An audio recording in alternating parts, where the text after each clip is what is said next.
សង្សារថ្មីស្ងួនគេថែអូនយ៉ាងណាតើដូចបងទេសូមស្ងួនវាចាឬមួយយ៉ាងណាប្រាំបងឲ្យបានដឹងផ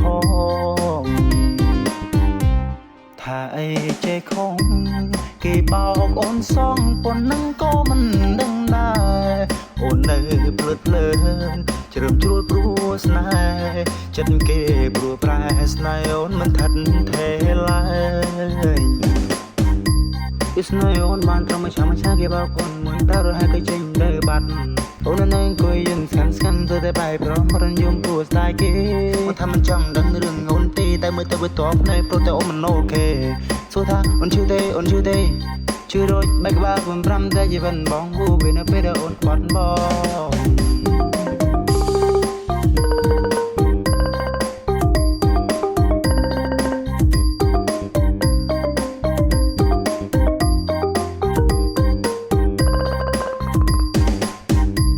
នៅពេលនេះយើងកំពុងតែតងគ្នាពុំមានថាបងគ្មានស្អី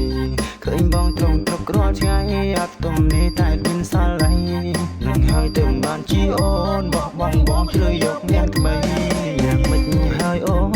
នសង្សារថ្មីស្ងួនគេថែអូនយ៉ាងណាតើដូចបងទេ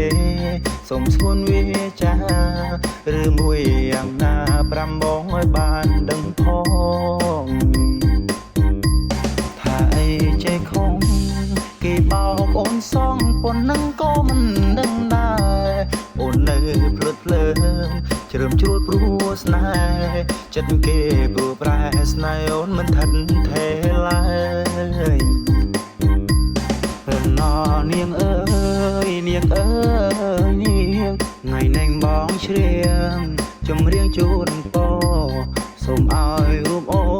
នជួបមនុស្សល្អកុំឲ្យពូតផដោយស្នេហ៍បងអី